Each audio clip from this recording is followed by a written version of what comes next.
Bueno, moi bons días a todos e a todas. Moitísimas grazas pola vosa presenza de novo un xoves. A semana pasada tamén houve unha convocatoria a xoves por unha celebración do pleno ás 9 da mañán, mañán festivo, e, polo tanto, volvemos a estar aquí un xoves. Ben, nesta xunta de goberno que acabamos de rematar, mobilizamos 3 millóns de euros para benestar social, investimentos nos concellos e acción comunitaria.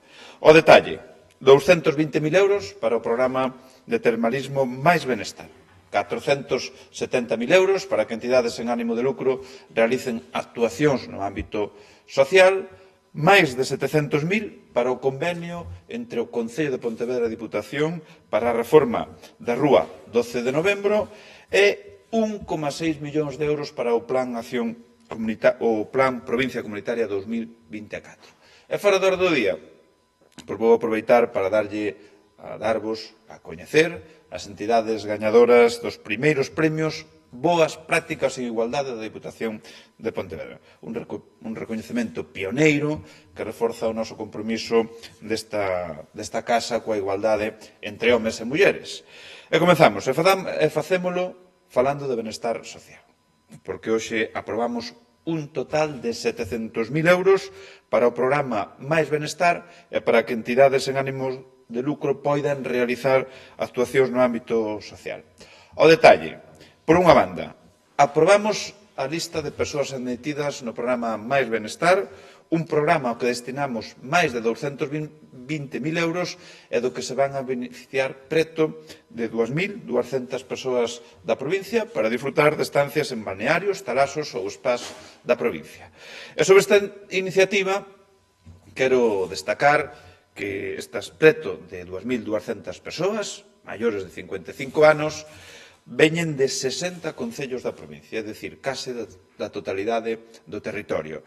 Tamén é un programa que se vai a desenvolver en 7 establecementos da provincia, ubicados nos concellos de Sanxenxo, Mondarizo, Grove e Lalín, e que os prezos para gozar do máis benestar van entre os 330 e 435 euros segundo o establecemento. Neste caso, subvencionamos un total de 2.097 prazas de réxime xeral con 100 euros e 30 prazas en réxime especial que están subvencionadas con 400 euros. O restante teñeno que aportar, como é lóxico, os beneficiarios.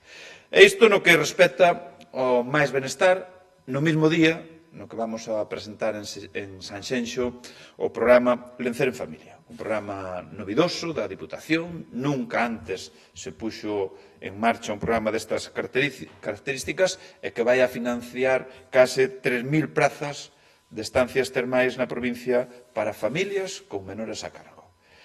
Sen saír do eido social, tamén aprobamos o reparto de 470.000 euros entre 114 entidades en ánimo de lucro de 23 concellos da provincia para impulsar actuacións no ámbito social. O noso objetivo con estas axudas é fomentar iniciativas para mellorar a calidade de vida e a integración das persoas que se atopan nunha situación de especial vulnerabilidade. En concreto, as entidades sen ánimo de lucro da provincia beneficiaránse de axudas que oscilan entre os 1.000 e os 6.600 euros.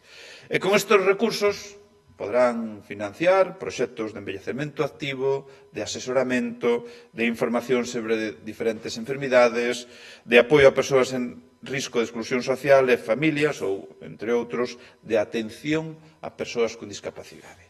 E quero destacar que son unhas achegas que sempre teñen moitísimo éxito entre as entidades da provincia. E, como sabedes, a nosa vontade de que esta provincia vaya a máis e sabemos que solamente podemos conseguilo garantindo o benestar dos veciños e veciñas da mesma. Por iso que traballamos sen descanso para conseguilo, con iniciativas como estas que aprobamos nesta xunta de goberno que celebramos hoxe xoves e que, sen dúbida, contribúen, insisto, a mellorar a calidade de vida dos pontevedreses e pontevedresas. E de benestar social pasamos a investimentos en concellos, porque, como xa lles adiantou o vicepresidente Rafael Domínguez a semana pasada, Hoxe aprobamos o convenio de colaboración co Concello de Pontevedra para as obras de acondicionamento da parcela sobre a vía férrea da Rúa 12 de novembro, que ten un orzamento de 710.000 euros. Rapidamente, porque a información ao detalle xa vos la trasladou, como digo, o vicepresidente, estas obras van a estar financiadas na súa totalidade pola Diputación de Pontevedra, rematadas antes do 31 de decembro de 2026, e os recursos que poñemos a disposición do Concello van a permitir que Pontevedra poida contar cun novo espazo público, cun parque urbano accesible e recuperar a parte traseira dos edificios da Rúa Santa Teresa de Jesús Jornet. En definitiva, unha proba máis da lealdade institucional e a colaboración que temos co Concello de Pontevedra por parte da Diputación, e unha proba máis de que a Diputación está a atender demandas históricas da veciñanza desta cidade, poñendo a súa disposición, como é o caso de recursos para acondicionar novos espazos e mellorar a súa calidade de vida. E rematamos falando de acción comunitaria, unha das grandes apostas deste Goberno provincial. Fai semanas xa adiantamos os beneficiarios do plan Máis Aqua, máis de 170 comunidades de usuarios de augas, e hoxe toca ya a quenda ao movimento asociativo veciñal. E aprobamos a concesión de achegas do Plan Provincia Comunitaria que vai repartir 1,6 millóns de euros entre 170 entidades. Mais polo miúdo, as axudas beneficiarán a 170 asociacións, confederacións, federacións, Asociación de Mulleres Rurais, Unión de Asociacións de Veciños de 44 concellos da provincia. As contías que van a percibir oscilan entre os 6.000 e 10.000 euros. Para que? Pois para executar obras de acondicionamento, reforma ou ampliación de locais ou outros espazos e tamén para adquirir equipamentos que melloren os seus servizos. E a partir de agora, as entidades van a ter 6 meses para executar e xustificar estas obras ou adquisición de equipamentos. E queremos, con estas axudas do Plan Acción Comunitaria, potenciar a capacidade das asociacións, mellorar a calidade de vida dos asociados e tamén unha mellora importante nos locais e nos equipamentos e contribuir á implantación homoxénea destas asociacións, destas entidades que son vitais para o territorio. En resumo, que estamos a carón das asociacións de veciño, estas entidades que contribúen ao territorio, que fan que a provincia vai a máis, que son a forza da nosa provincia e que fan que a provincia avance como non fixo nestes últimos anos. E logo, fora xa da Xunta de Goberno, quero aproveitar esta ocasión para darvos a coñecer os gañadores, as entidades gañadoras dos primeiros premios Boas Prácticas en Igualdade. Unhos premios que responden ao noso firme compromiso coa igualdade, que pretenden distinguir a aquelas persoas e entidades que realizaron actividades e prácticas eficaces, relevantes, para conseguir a igualdade real de homes e mulleres. E a verdade é que nos sentimos moi orgullosos da acollida, porque o primeiro ano que poñemos en marcha este proxecto, dentro das 4 modalidades existentes, houbo un total de 60 candidaturas. Que quere dicir isto? Que temos unha provincia moi comprometida coa igualdade, que está a desenvolver iniciativas moi interesantes para conseguir unha Pontevedra mellor. Pois ben, os primeiros premios desta edición son: na modalidade de boas prácticas en materia de igualdade en entidades de iniciativa social, o primeiro premio recae na Asociación Rede de Mulleres Veciñais contra os Malos Tratos de Vigo, e recibirán unha CESIT a Asociación de Diagnosticados de Cancro de Mama. Na modalidade de iniciativa cultural en materia de igualdade, o primeiro premio vai para a Asociación Cultural Entre Bambalinas de Moaña. Na modalidade de iniciativa deportiva en materia de igualdade, o primeiro premio é para o Clube Poio Fútbol Sala e o CESIT para o Club Balonmán A Cañiza. Na modalidade de iniciativa educativa en materia de igualdade, o primeiro premio é para o IES Illa de Ons e recibe unha CESIT o Centro Público de Educación e Promoción de Adultos Nelson Mandela. Cada unha destas 4 modalidades está dotada con 4.000 euros. O primeiro premio con 3.000 euros e o Accessit con 1.000 euros. Pero, ademais destes 4 galardóns, tamén imos a entregar distincións honoríficas pola súa notoriedade e mérito neste eido. Neste caso, as distincións honoríficas van a ser para o CIN do Concello da Guarda, o Centro de Información á Muller do Concello da Guarda, polo seu programa de intervención psicosocial con mulleres vítimas de violencia de xénero ou situacións familiares conflitivas. E a título póstumo, a Carmen Lago Fernández, cofundadora da entidade de iniciativa social Faraxa pola abolición da prostitución, pola súa loita contra a prostitución e a trata de mulleres na provincia de Pontevedra. E xa lles adianto que tanto os galardóns como as distincións honoríficas se van a entregar aquí o xoves 21 de novembro ás 7 da tarde, no Pazo Provincial, e, por suposto, vayan os parabéns a todos os galardoados nesta iniciativa pioneira. E este é o camiño, esta é a dirección que debemos seguir, e compráceme ver o compromiso coa igualdade, que é, como sabedes, algo irrenunciable para nós, pois é tamén compartido por tantas asociacións, entidades da provincia. E como presidente da Diputación, e sobre todo como veciño desta provincia, non podo estar máis que orgulloso. E pola miña parte, era o que tiña a ben trasladarvos, e quedo á espera de que formuledes, se tedes a ben, algunha pregunta. Eu teño dúas. De hoxe, o programa ese de familia que se presenta en Sensiso, non nos pode dar algún detalle máis? Despois, cando faga presentación. Que tal foi a comparecencia de na Comisión do Parlamento?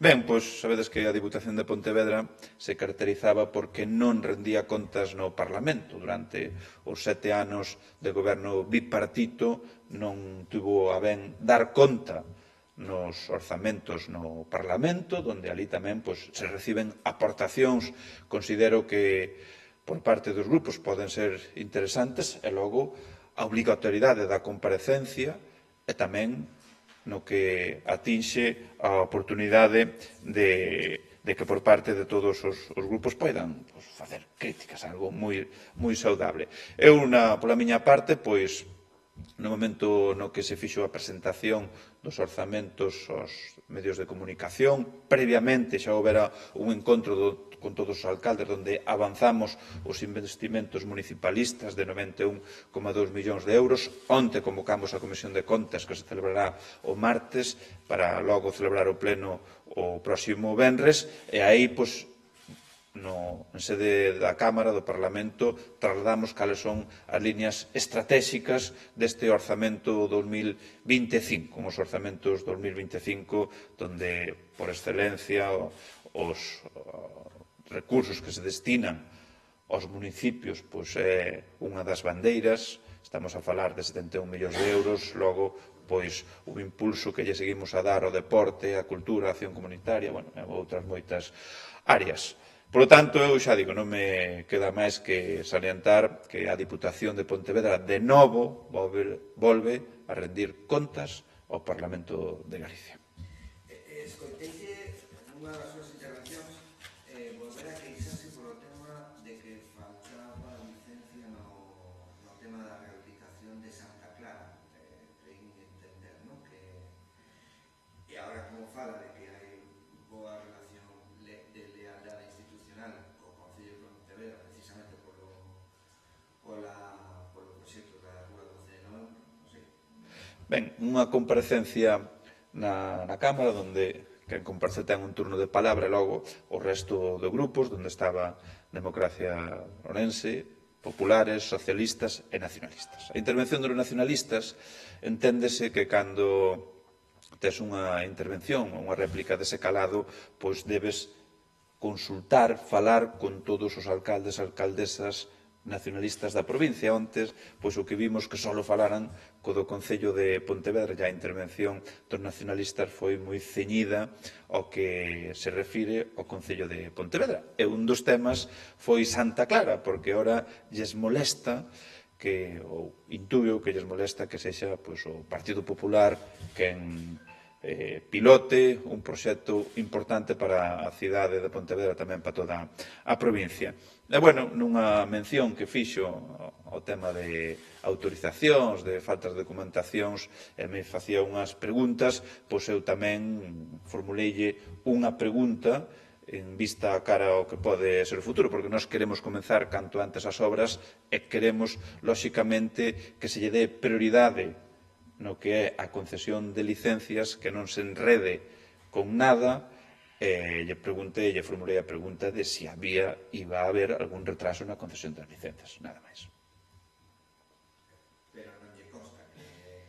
Bueno, eu sempre digo que por parte das administracións en proxectos estratégicos e claves, pois se debe de poñer especial énfasis para que salgan co máis pronto posible.